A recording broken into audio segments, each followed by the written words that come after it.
Atos, capítulo 1, verso 8. É um texto conhecido de todos nós, como já dito aqui,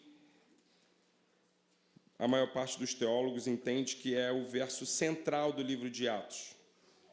Ele nos dá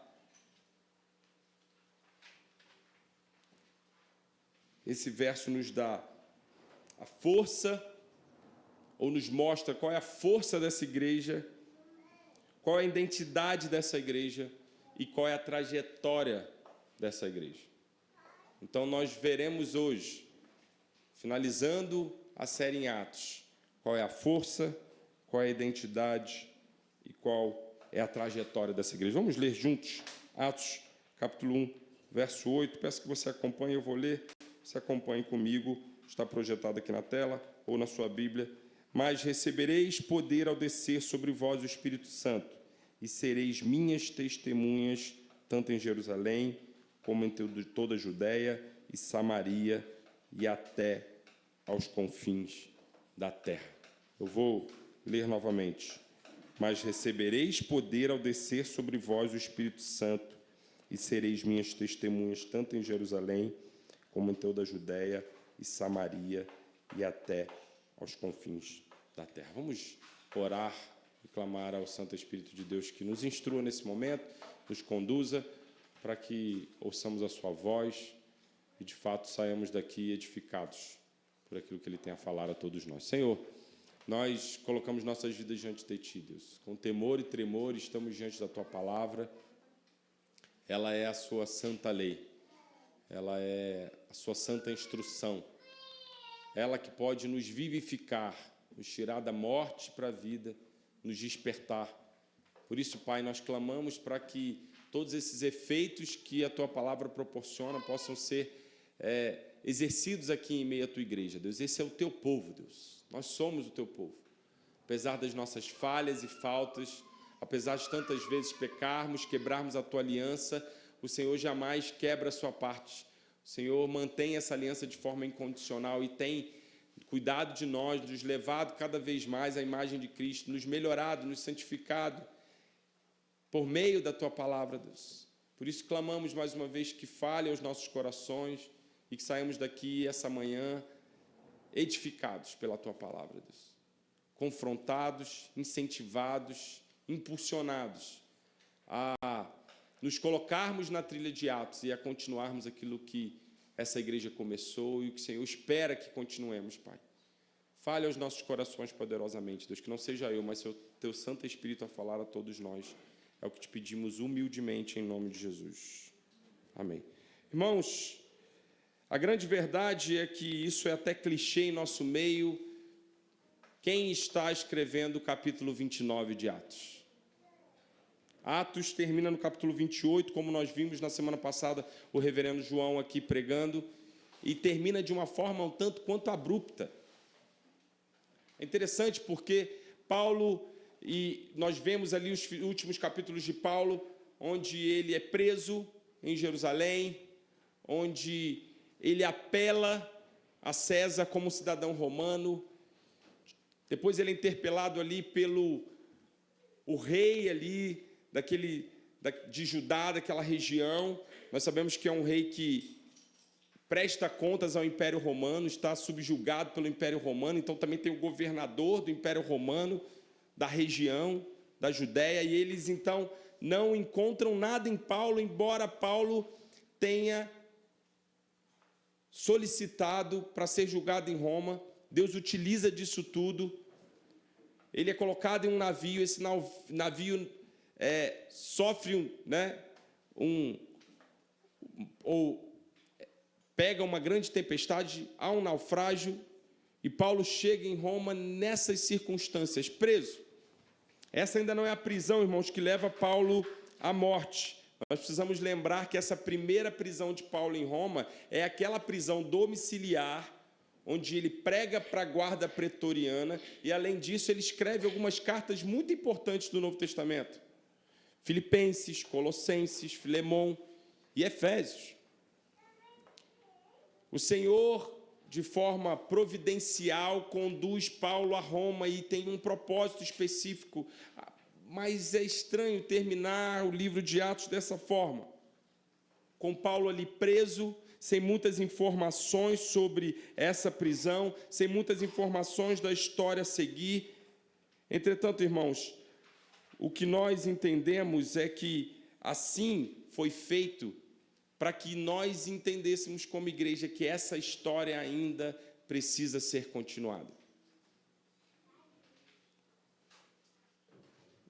O livro termina talvez de forma abrupta para que entendamos que ainda hoje a história da igreja precisa ser continuada por aqueles que creem em Cristo Jesus. Por isso, muitos dizem isso, né? Como dito aqui, é um pouco clichê, porque isso é repetido, mas você tem nome de banda cristã, né? Atos 29, você tem ministérios, né, de plantação de igreja, que chamam Atos 29. Isso é repetido em nosso meio, mas uma verdade que muitas vezes nós não percebemos ou não nos atentamos. Quem está escrevendo o capítulo 29 de Atos?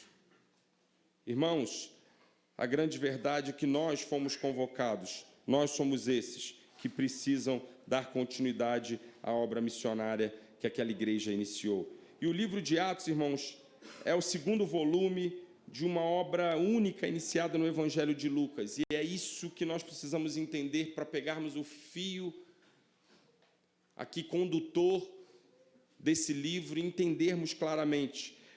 Lucas escreve primeiro o Evangelho para mostrar o que Jesus iniciou. Agora o livro de Atos, escrito ainda pelo próprio evangelista por Lucas, tem o intuito de falar da obra que Jesus continuou a fazer. Jesus continuou a fazer. E isso é importante entendermos, porque muitas vezes nós não nos atentamos que o Jesus assunto aos céus, eu já disse isso aqui algumas vezes, não é um Jesus que está saindo da história, mas é um Jesus que está sendo assunto aos céus para reinar à destra do Pai. E à destra do Pai continuar conduzindo a sua igreja. Lembremos da promessa, ele disse antes de ser assunto aos céus: eis que estou convosco todos os dias, até a consumação dos séculos.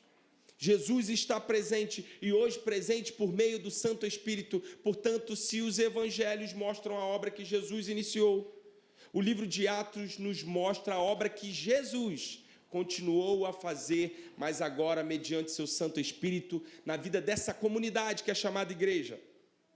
Portanto, o propósito de Lucas escrever a Teófilo, que é um provável nobre, né, talvez alguém com cargo importante e um novo convertido, era confirmar que a fé cristã não se baseia em lendas, mas em fatos históricos e geográficos inquestionáveis. Este livro, irmãos, que é datado provavelmente entre 59 e 63 depois de Cristo, termina de forma abrupta, como já dito aqui, com Paulo pregando em Roma, pois os eventos posteriores, como o incêndio de Roma, que se dá em 64 depois de Cristo, a morte de Pedro e Paulo em 67 depois de Cristo, ainda não haviam acontecido. Portanto, a ideia de Lucas é nos mostrar, olha, a história ainda está acontecendo. Quando ele deixa de escrever, a história ainda está acontecendo. Irmãos, 2000 anos se passaram, mas a história ainda está acontecendo. E Atos, portanto, tem esse tema central, o progresso irresistível do Evangelho. Ele é o único livro histórico do Novo Testamento e funciona, irmãos, como uma ponte indispensável. Sem ele haveria um abismo entre as cartas do Novo Testamento doutrinárias e os Evangelhos. Portanto, ele é uma ponte teológica importante entre os Evangelhos e as cartas doutrinárias, a maioria delas de Paulo, onde Lucas está mostrando que a história não terminou quando Cristo morreu e quando Cristo ressuscitou e foi assunto aos céus, mas a história do reino de Deus está ainda acontecendo. E esse reino que Jesus iniciara continua entre os homens, cresce entre os homens por meio hoje da igreja visível de Deus, que é o seu instrumento no mundo, que é a sua manifestação no mundo, que é as suas mãos, que é a sua boca, que são os seus pés. Portanto, irmãos, nós precisamos entender que muito mais do que fornecer aqui um contexto geográfico histórico para as viagens de Paulo, para o ministério de Pedro, o evangelista Lucas está impulsionando os leitores a entenderem que Cristo está vivo, que seu reino está se expandindo, que é irresistível o avanço do evangelho e que aqueles que creem precisam colocar as mãos no arado e dar continuidade àquilo que o Jesus que nós servimos começou. Analisemos o texto, irmãos, Atos capítulo 1, verso 8. Como dito, é um texto central, porque o versículo 8 do capítulo 1 funciona como uma mesa de conteúdos e o roteiro profético de todo o livro. Ele estabelece aqui, como dito, a força dessa igreja, a identidade dessa igreja e a trajetória dessa igreja.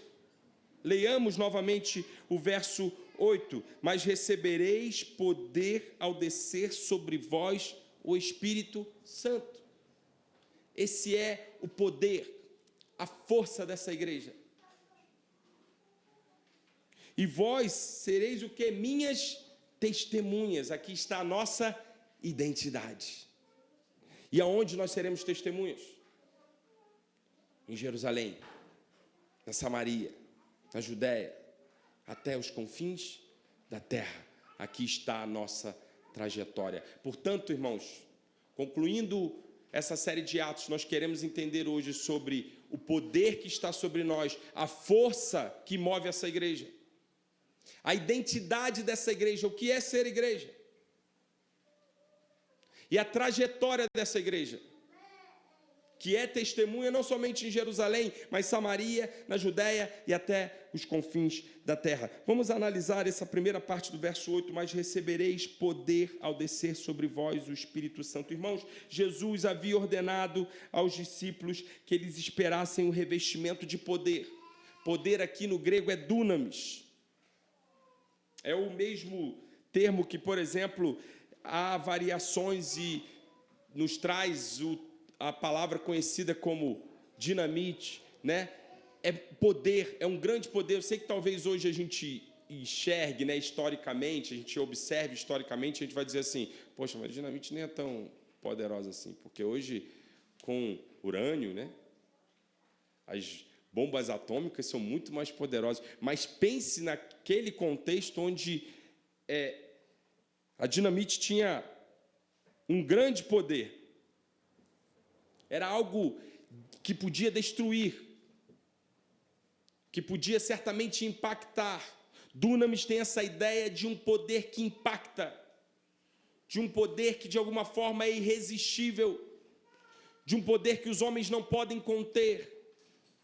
Jesus ordenou aos discípulos que eles deveriam permanecer em Jerusalém para que eles fossem revestidos desse poder. Esse poder que os capacitaria, esse poder que seria tido como irresistível a quem se deparasse com tal poder. Dunamis. Uma capacitação, irmãos, sobrenatural que transforma homens comuns em instrumentos divinos. Lembremos, Jesus está sendo assunto aos céus e ele não diz, olha, de forma imediata, comecem a obra de vocês. Mas ele dá uma clara instrução, aquelas 120 pessoas, basicamente, os registros nos mostram que era em torno de 120 pessoas. Não era aquela multidão que seguia mais Jesus, irmãos. Isso é um parêntese que eu gosto sempre de lembrar, né? Jesus teve uma primeira igreja pequena. É verdade que essa igreja depois virou uma mega church, ou não? 3.000 se converteram na primeira pregação, né? Então, às vezes as pessoas me perguntam assim, você é contra uma igreja grande, pastor? Olha, irmãos, eu acho que é mais eficaz as igrejas se multiplicarem, não ficarem tão gigantes, porque, às vezes, dá trabalho, né? É difícil manter todo o propósito de ser uma igreja com uma igreja muito grande. Mas eu não posso dizer que é errado que sou contra, porque a primeira igreja, na primeira pregação, tem 3.000 pessoas. Então, como é que eu vou dizer que sou contra se o Novo Testamento corrobora aqui para uma mega church? Quem sou eu para dizer que não? Agora, se há métodos mais eficazes, nós multiplicarmos, né, não ficarmos tão grandes, embora sejam perguntas que eu não me faço muito, e Só vivendo, né, a pessoa vai entender a melhor maneira de lidar com isso. Mas perceba, aquela primeira igreja eram de 120 pessoas. Aquela multidão falou diante de Pilatos: solte Barrabás, crucifica o Nazareno. Abandonaram Jesus. Assim como essa própria igreja, os próprios discípulos abandonaram no momento da crucificação, mas quando ele foi ressurreto, alguns se reuniram, alguns se ajuntaram novamente, e diz o texto bíblico que em torno de 120 pessoas que se reuniram para iniciar agora essa obra da igreja. Mas interessante que Jesus não disse que eles deveriam começar de imediato. Jesus claramente os instruiu que eles deveriam permanecer em Jerusalém em oração até que do alto eles fossem revestidos desse poder, dunamis, desse poder que é capacitador, desse poder que é irresistível, desse poder que quem se depara não consegue deter. Irmãos, a igreja, e nós sabemos pelo livro de Atos, aqui estudamos o livro, né, no decorrer desses meses, assim como nós conhecemos também a história pós-Novo Testamento, né? A história da igreja foi uma história marcada de perseguição, de conflitos. Não seria possível estarmos de pé se não estivéssemos revestidos de poder. Portanto, aqui está a força da igreja, o poder do Espírito Santo. Antes de irmos para a missão, nós temos que ser revestidos do poder. A missão só vai ser bem executada e bem exercida se nós estivermos revestidos do poder do alto. Por isso, essa é a nossa força. Por isso, nós vemos então essa igreja rompendo barreiras geográficas, sociais, chegando aos samaritanos, pregando entre pessoas poderosas, reis, autoridades, governadores do império. Agora Paulo diante de Roma, do maior império de todos os tempos, e nada deteve essa igreja.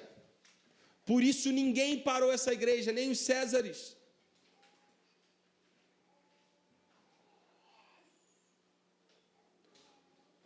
Nem Stalin.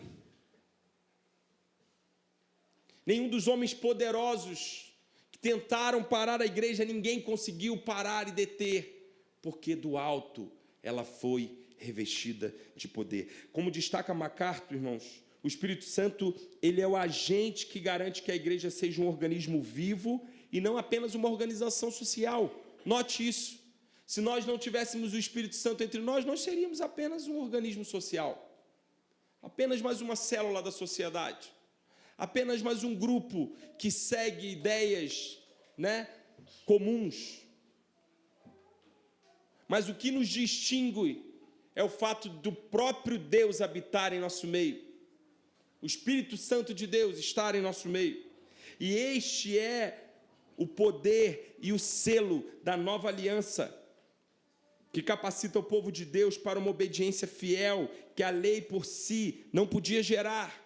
É isso que Paulo vai dizer, por exemplo, em Romanos, da incapacidade que aqueles que estavam sob a lei tinham de guardar a própria lei. Hoje nós não.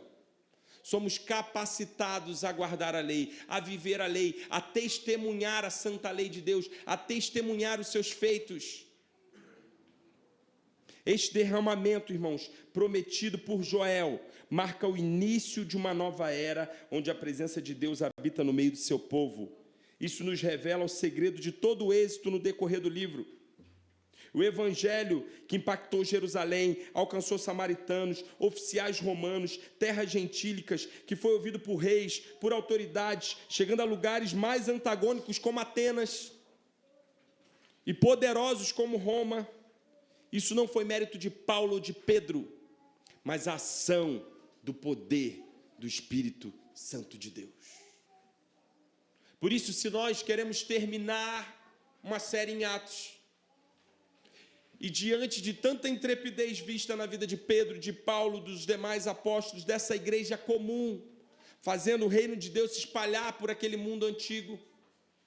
E se nós queremos seguir a mesma trilha, nós precisamos entender que a força daquela igreja era a presença e o poder do Santo Espírito de Deus. Sem o Santo Espírito de Deus, nós não teremos êxito.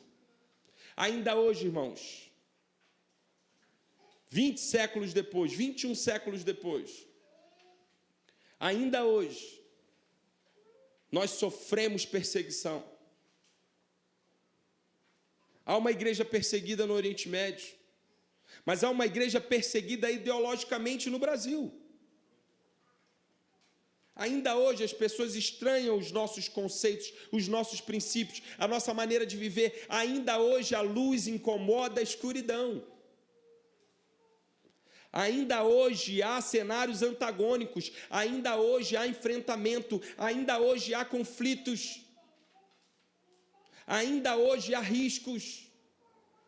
E qual é a garantia de termos o sucesso que aquela primeira igreja teve? Se nós, como eles, formos capacitados pelo poder que veio do alto.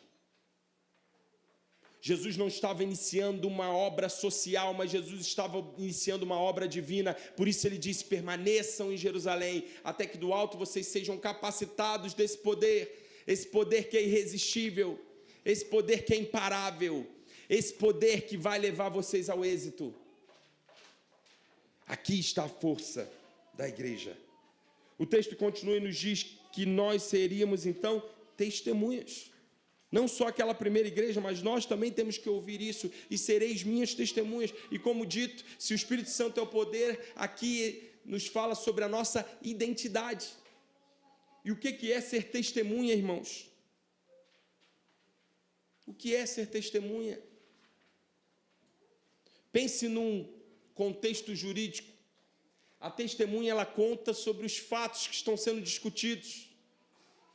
Há um fato que moveu essa igreja, nós falamos isso aqui no primeiro sermão dessa série. Essa igreja, irmãos, viu o Cristo ressurreto. Testemunha da ressurreição. E o que é a ressurreição? Senão a manifestação da era vindoura. Nós temos dito, repetido, ensinado isso nessa igreja. Falamos sobre isso na Páscoa. A ressurreição, irmãos, não traz implicações somente à pessoa do Cristo, mas a ressurreição traz a implicação a todos aqueles que creem, traz implicações a todos nós. Porque quando Cristo foi ressurreto, diz Paulo em Coríntios, em 1 Coríntios capítulo 15, que isso é como a primícia do que vai acontecer com todo o restante da igreja. Lembremos da oferta das primícias. No tempo da colheita, os judeus, os hebreus, eles pegavam a primeira parte da colheita e eles entregavam como oferta, mas aquela entrega da primeira parte tinha um significado valioso, de que a primeira parte representava todas as demais. Quando a gente entregava, a antiga igreja entregava a primeira parte da colheita aos sacerdotes, eles estavam dizendo: tudo que eu tenho pertence ao Senhor, toda a colheita é do Senhor. Jesus sendo a primícia dos que dormem, a primícia da igreja. Paulo está nos dizendo, ele é o primeiro, ele é aquele que garante que o que aconteceu com ele acontecerá também com os demais que creem. Irmãos, ele é o exemplo do que vai acontecer conosco. O corpo glorificado está demonstrando então que não há mais efeitos do pecado. O corpo glorificado está dizendo tetelestai, não há mais morte, que é o maior efeito do pecado. Afinal, o salário do pecado é a morte.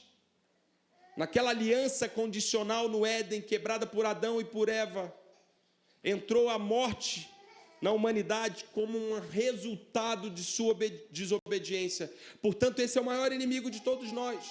Esse é o maior efeito do pecado. E o Cristo ressurreto está então anunciando: não há mais efeitos do pecado, não há mais doença, não há mais deterioração, não há mais desgaste físico, Não há mais problemas, não há mais angústias, não há mais dores, não há mais sofrimento, não há mais lágrimas a derramar, não há mais morte. E como a primícia de todos nós, ele está demonstrando o que acontecerá conosco. Portanto, o Cristo ressurreto é o anúncio de uma nova era. Da era onde o pecado foi resolvido, da era onde o pecado foi eliminado da história da humanidade de uma vez por todas. E aquelas pessoas viram Cristo ressurreto. Eles viram, portanto, o anúncio da nova era. Eles viram a manifestação dessa era vindoura. E isso os moveu, por isso colocamos como subtítulo dessa série, na trilha de Atos, movidos pela esperança, a esperança desse mundo perfeito, no vislumbre do Cristo ressurreto. Os levou a priorizarem o reino de Deus, a serem destemidos, a não temerem nada nem ninguém, mas obviamente com o poder do Santo Espírito os capacitando e os conduzindo. Mas perceba, essa é a identidade da igreja. A igreja que viu o Cristo ressurreto, agora destemida. E note, irmãos, alguns daqueles homens que começaram a se converter não viram Cristo ressurreto, mas conviviam com pessoas que viram. Estavam ali adorando domingo após domingo com pessoas que viram, que diziam: eu vi ele ressurreto, eu toquei. Tomé diria: eu toquei, eu vi ele sendo assunto aos céus. Essa igreja é testemunha dessa nova era. Irmãos, nós precisamos entender que aqui em Lucas há uma imagem poderosa sobre essa comunidade iniciada em Atos. A imagem poderosa destacada por Atos é uma imagem de um novo templo. No Antigo Testamento, irmãos, a glória de Deus habitava o tabernáculo, depois o templo. Agora nós vemos em Atos uma transição, porque aqueles que são os homens do templo estão perseguindo Jesus, entregaram Jesus a Pilatos, queriam crucificar Jesus e assim conseguiram. Esses homens perseguiram esses que são seguidores de Jesus agora em Atos. A glória de Deus em Atos não está mais naquele templo que foi destruído 70 anos depois. A glória de Deus agora é móvel. A glória de Deus agora está numa comunidade. A glória de Deus agora está entre o povo que aceitou Cristo Jesus como seu Senhor. Essa é a imagem de Atos. A glória de Deus sendo transportada do antigo templo para esse novo templo que é a igreja, onde Deus habita. Deus habita em meio ao seu povo. Portanto, a mensagem dessa igreja que é testemunha é: enxerguem Deus, vejam Deus em nós, nós manifestamos Deus, veja o reino de Deus entre vocês. O reino de Deus está aqui crescendo através desse povo comum, simples, sim, com seus pecados, com suas faltas, com suas limitações, mas esse povo que tem a presença do Santo Espírito, que foi capacitado pelo Santo Espírito, agora sua identidade é ser testemunha. Aqueles que viram Cristo ressurreto agora anunciam para todos os cantos do mundo. A presença de Deus ainda está entre os homens, não mais naquele templo que foi destruído, mas aqui entre nós.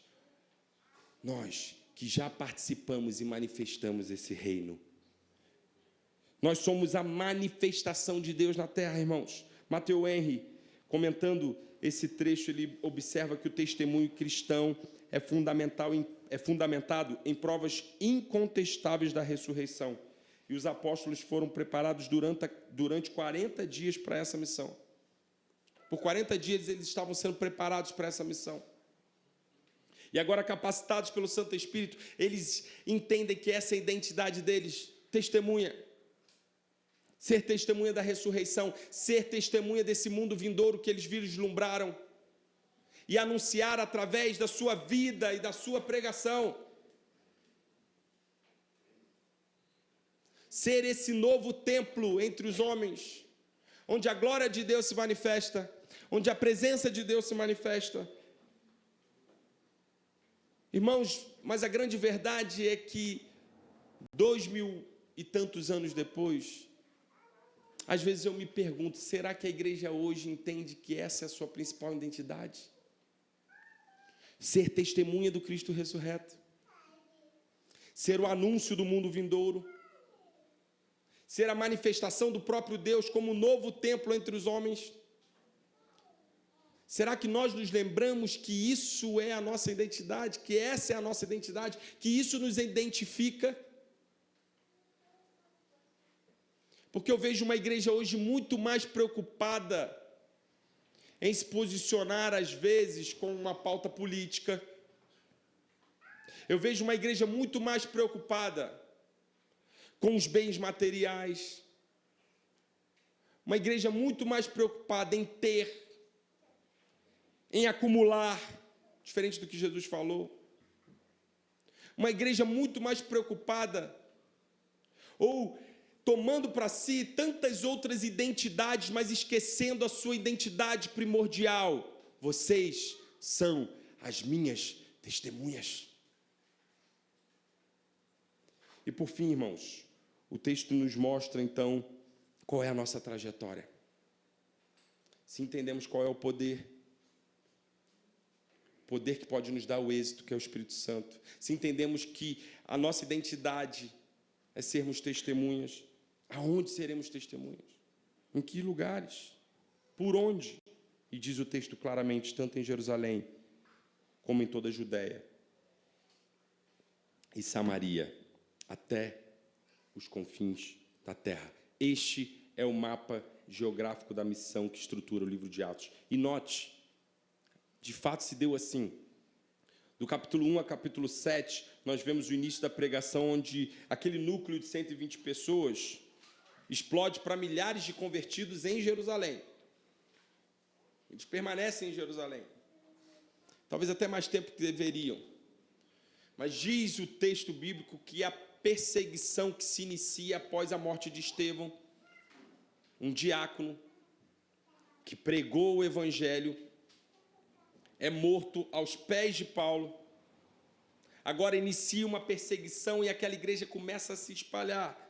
E aí nós vemos do capítulo 8 até o capítulo 12, a expansão em Judéia e Samaria. Essa perseguição que veio à igreja de Jerusalém foi como um vento que espalhou a semente do reino de Deus, levando o evangelho aos samaritanos, outrora odiados, a toda a Judéia, mas depois, principalmente por conta da igreja de Antioquia, e a missão de Paulo, Barnabé, Saulo, através da igreja de Antioquia, nós percebemos então essa igreja chegando aos macedônios, à Europa, a outras regiões do antigo império, chegando até Roma. A identidade da igreja é ser testemunha. Mas o mapa geográfico da igreja é até os confins da terra. O progresso geográfico em Atos, irmãos, não é uma questão de quilometragem, mas de quebra de preconceitos. O evangelho começou em Jerusalém, mas a perseguição, como dito, que seguiu a morte de Estevão, fez com que, como um vento, que se espalhasse a semente do reino de Deus. O diácono Filipe levou a mensagem para Samaria, um território de hostilidade histórica para os judeus. João, que outrora quis pedir fogo do céu para consumir os samaritanos, agora orava para que eles recebessem fogo do Espírito Santo. Isso demonstra que o evangelho tem o poder de reconciliar o que a cultura e a história separaram. Irmãos, a segunda metade do livro, do capítulo 13 ao capítulo 28, foca na expansão para o mundo gentílico. E aqui nós percebemos, então, através principalmente da obra de Paulo, que o evangelho adentra lugares que seriam considerados totalmente antagônicos, como Atenas. Lugares que seriam conflituosos para receber a instrução do evangelho. Paulo, então, leva esse evangelho de forma destemida até os confins da terra do seu tempo. Segundo Barclay, o cristianismo triunfou não pela espada, irmãos, mas pela qualidade de vida e pela coragem inabalável de seus mártires. Pelo poder do Espírito Santo irresistível. Conscientes de sua identidade, Eles romperam todas as barreiras geográficas, sociais, culturais daquele tempo e levaram o evangelho a todo tipo de gente, até os confins da terra, ou pelo menos confins da terra que se conhecia naquele tempo. Irmãos, ainda hoje nós precisamos entender que a nossa missão não é permanecer somente em Jerusalém, e muitas vezes nós criamos uma analogia meramente geográfica. Mas perceba, sair de Jerusalém não tem a ver só com geografia, mas tem a ver com o tipo de gente. Os judeus, eles eram, ou se tornaram com o tempo, totalmente preconceituosos. O próprio termo gentio é pejorativo, depois você pesquisa sobre isso. Os judeus, eles não queriam conviver com pessoas que não tivessem a mesma cultura, os mesmos costumes. Eles demonizavam essas pessoas, eles se consideravam superiores a essas pessoas. Eles não entenderam que a eleição não é só um benefício, irmãos, mas a eleição é também uma responsabilidade. Permanecer em Jerusalém é permanecer com as pessoas que nós estamos acostumados, com tipos de pessoas que têm a mesma cultura que a nossa, que se comportam como nós, que se vestem como nós nos vestimos, que falam como nós falamos. Mas sair de Jerusalém é adentrar, irmãos, às vezes em locais que vão nos incomodar. É romper com barreiras não somente geográficas, mas sociais, étnicas, culturais.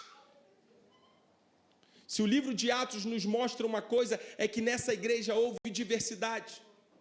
Nós vemos aquela primeira igreja de pessoas simples, de galileus simples, maioria de galileus simples, sim, de pobres.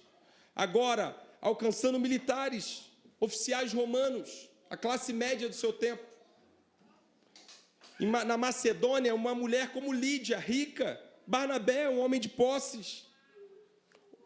A guarda pretoriana, quando Paulo chegou a Roma. Chegando em Atenas, onde as pessoas tinham ideias muito diferentes e muito confusas para o judeu. Talvez os alternativos daquele tempo. O evangelho rompeu barreiras não só geográficas, irmãos, mas sociais, étnicas e culturais. Por isso, se nós queremos testemunhar ao mundo o que Deus está fazendo, nós temos que ter diversidade. Por isso, a visão dessa igreja é ser uma igreja para todo tipo de gente. Isso não é porque o Rafael gosta, não. Não pense você que é porque o reverendo Rafael gosta desse negócio de missão. É porque isso é bíblico, irmãos. O povo futuro que João viu no Apocalipse era de gente de toda tribo, língua e nação. Não pense você que no céu você vai encontrar só gente parecida com você. A verdade é que tem muito crente que eu acho que se tivesse um vislumbre do céu, diria assim: eixe, não sei não se eu vou, hein? Porque quando chegar pessoas com roupas das mais diferentes, com estilos dos mais diferentes, com costumes dos mais diferentes, o que você dirá? O que você dirá? Não, esse pessoal não parece muito com o Deus que eu conheço. Irmãos, o que nos une é exclusivamente a fé. A fé. A fé é o único elemento que une as pessoas a Cristo Jesus. Portanto, nós precisamos ainda hoje entender, na igreja precisa ter brancos e negros, ricos e pobres. Precisamos alcançar os miseráveis, os vulneráveis. Precisamos alcançar as pessoas com culturas totalmente diferentes. Pessoas que talvez não votam no mesmo candidato que nós. Pessoas que não gostam das coisas que nós gostamos, que escutam músicas diferentes. Irmãos, não pense você que o que atraiu a graça a você, ou que foi você que atraiu a graça pelo seu jeito de viver, pela roupa que você veste, pelos seus costumes, pela sua maneira de falar. Nós temos que ser testemunhas, rompendo as barreiras, não só geográficas, mas sociais, étnicas e culturais. O nosso mapa geográfico é até os confins da terra. Irmãos, eu queria, para nós já partirmos para o final, lermos um texto em 1 Pedro. Abre comigo o texto de Pedro, primeira carta de Pedro, no capítulo 2, verso 9. Primeira carta de Pedro, capítulo 2, verso 9. Texto que todos nós conhecemos.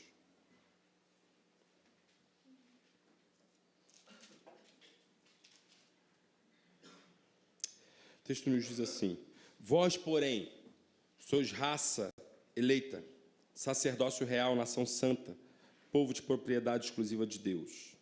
A gente gosta dessa parte, né? A gente esquece da parte B do versículo. Vamos ler juntos? Vocês conseguem ler comigo aí? Está projetado? Vamos ler juntos? A fim de proclamardes as virtudes daquele que vos chamou das trevas para a sua maravilhosa luz.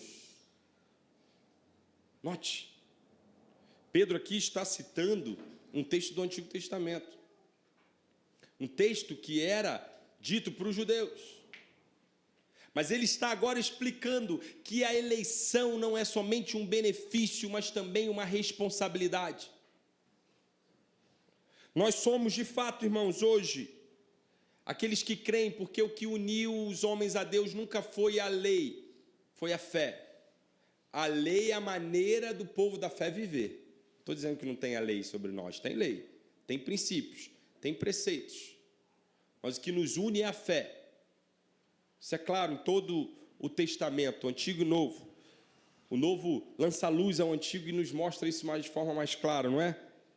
E aí ele está dizendo, olha, quem são hoje povo eleito, sacerdócio real, nação santa, povo de propriedade exclusiva de Deus? É a igreja, que inclusive é composta de gentios, porque os filhos de Abraão verdadeiros são os filhos da fé.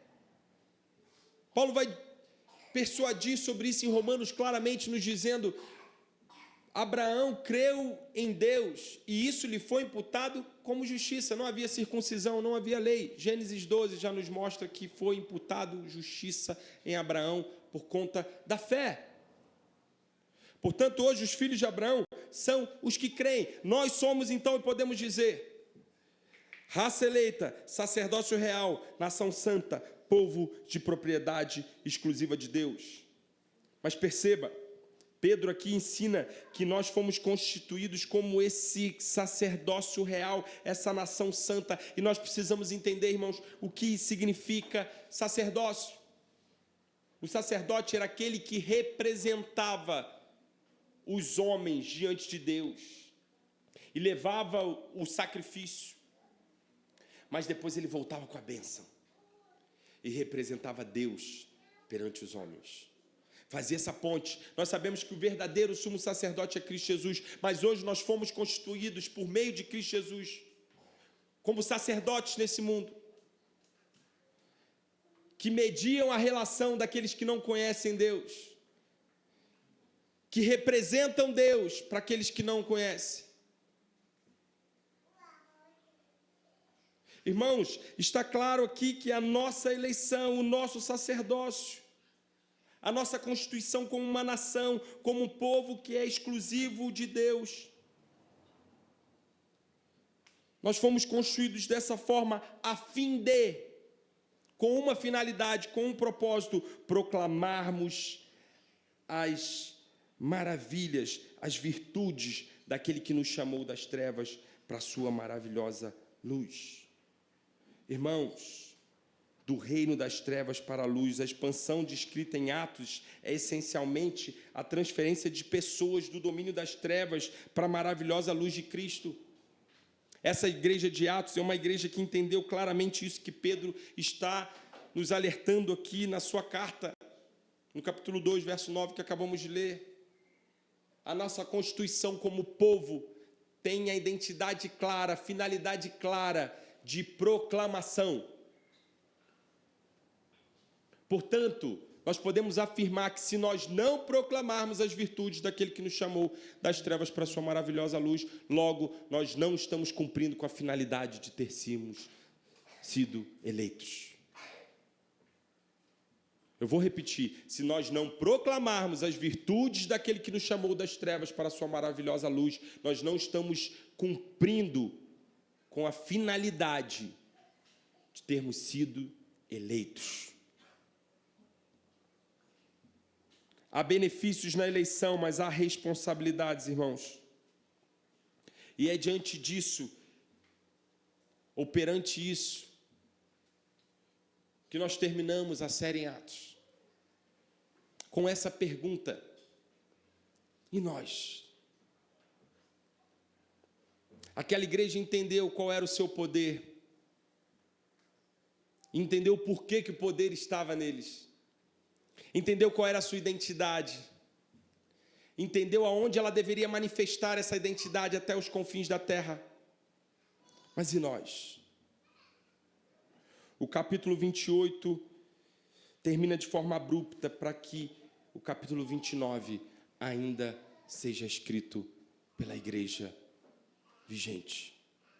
Aplicando, irmãos, o sermão dessa manhã para de fato terminarmos, eu queria que nós pensássemos aqui em 4 coisas que nós vimos na série de Atos e que nós rememoramos nessa manhã. Em primeiro lugar, dependência total do Espírito.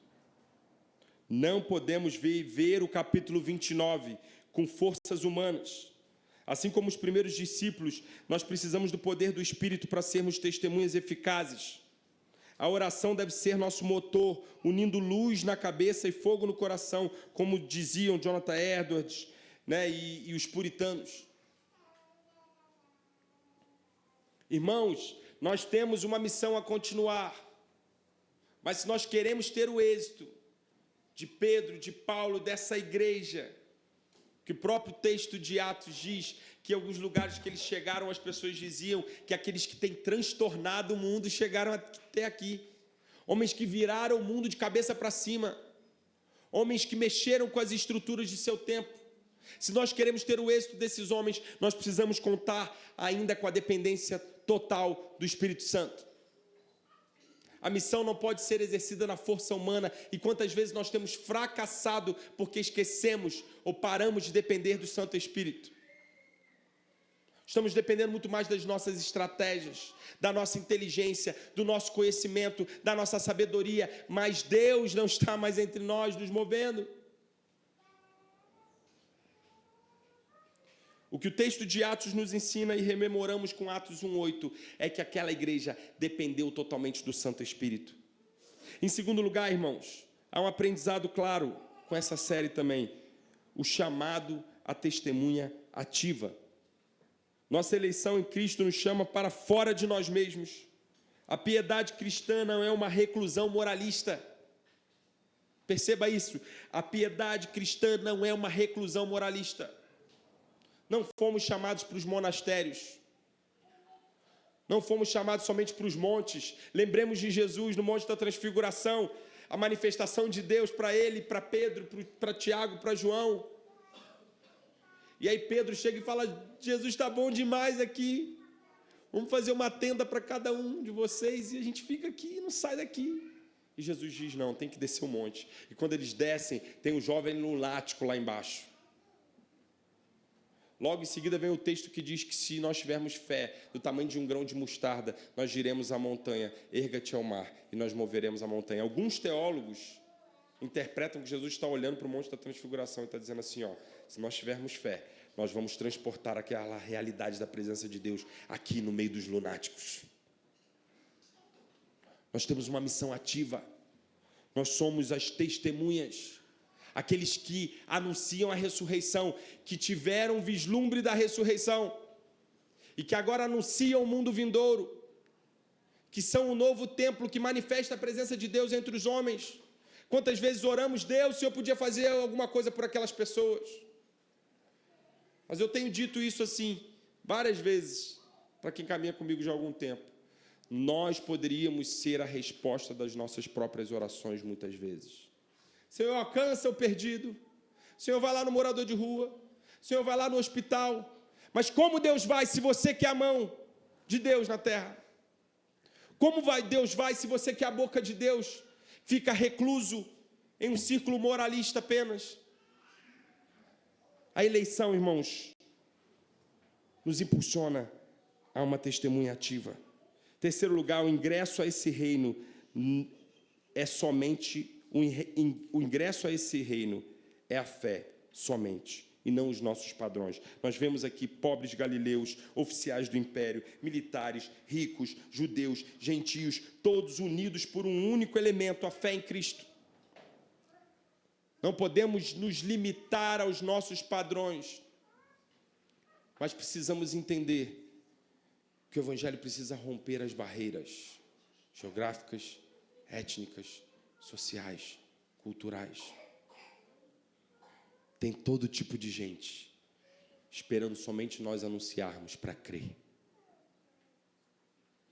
Quarto e último lugar, confiança na vitória final. O livro de Atos, irmãos, nos enche de esperança porque mostra que a igreja que começou pequena e perseguida, aquele pequeno grão de mostarda, hoje já tem mais de 2 bilhões de pessoas. É verdade, como dito, né? Eu disse quando a gente falou sobre esse número na semana passada, nem todos são igreja verdadeira. Mas alcançamos o mundo todo.